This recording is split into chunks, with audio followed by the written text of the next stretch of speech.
Welcome back to the Network Training course. This is Module 1 and we are looking at Principle 3, the local church, the hope for the world. We believe that the church is part of the solution for children at risk.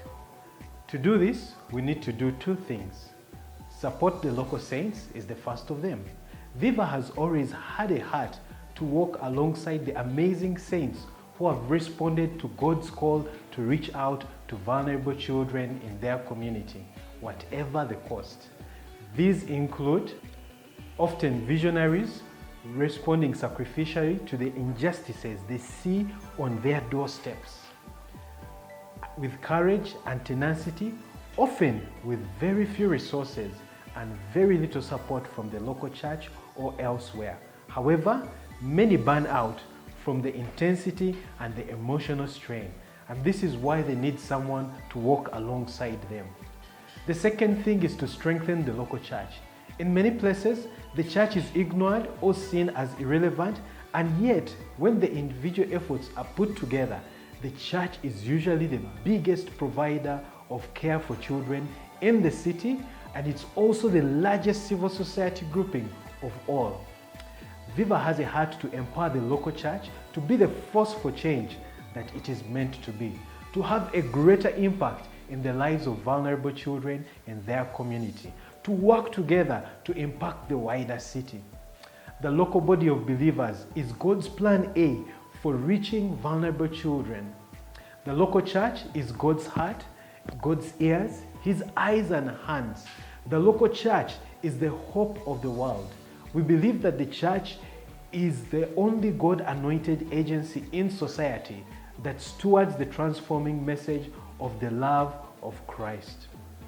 This is exactly why Viva supports the building of effective networks that brings the wider church together to be an amazing force for change for children, to bring in technical skills and enhance and strengthen the work.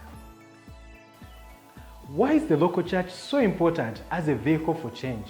Let's reflect on some key biblical principles. The first is 1 Corinthians 12:27, which teaches us about being a body. Now you are the body of Christ, and each one of you is a part of it. Our calling as Christians to be united with fellow Christians should be central to our understanding of how we are to work. Networks are not simply collectives or cooperatives, but we are parts of Christ's body. This changes and shapes everything we plan and aim to achieve. The Bible shows us God's desire for a family in which He can express His fatherly love. A picture is given to us in the New Testament of this family being the physical body, with the head being Jesus Christ.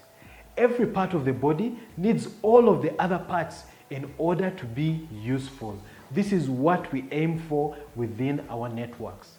The Bible also talks about the church as a house of worship in 1 Peter 2 verses 4 to 26. In this house, Christ is the foundation and each believer is a living stone. We preserve unity by serving each other and giving way to each other humbly. In our networks, we preserve unity through openness, trust, and submission. We may have to give up our own agendas in order to work for the shared vision. So as networks of Christians, we learn to rely on each other and support each other. We enjoy a sense of belonging that removes any sense of isolation that could come from working hard in difficult roles. We find sharing ideas leads to a stronger understanding of children's needs in our locality. This helps us to trust each other and develop a common vision that is on a much bigger scale than we could have conceived on our own. Just being together in this way helps remove the sense of tiredness and dangers of burnout.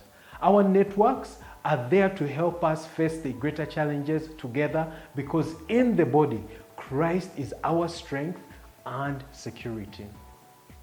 Secondly, we are called to be together in love. In Ephesians 5:21, we are called to submit to one another out of reverence for Christ. Submission is not easy. It's not an easy thing to do. We fear that by working with others, our project will disappear. None of this needs to happen. We each have a unique calling from God, but as we open ourselves to working together, we will find ways to extend our own work and place it in a bigger framework.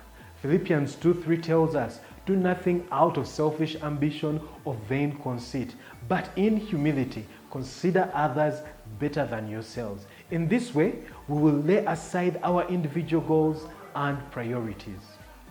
Thirdly, we are called to share ideas and prayers.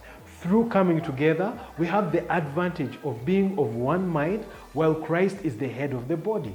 By sharing our ideas and thoughts, we will find that others have thoughts that complement ours. We also find sharing ideas and information leads to a stronger understanding of children's needs in a locality. Isolation can blind us to what is happening on our doorsteps. The power of united prayer cannot be overemphasized. Our battle is not against flesh and blood, but against powers and principalities in heavenly places. Paul writes in the book of Ephesians chapter 6. Petitioning the Lord in unity is often the only way for obstacles to be overcome. The unity of the network in prayer and support is critical for surviving difficult times. As we finish, here are 2 questions for you to reflect upon. First, what are you doing as a network to spend time praying together? What could you do? Or what could you add to what you are doing? The second is this: how are church leaders meeting together at the moment to talk about children? Is there anything the network could do to bring people together? Think about that and do something about it. Thank you very much.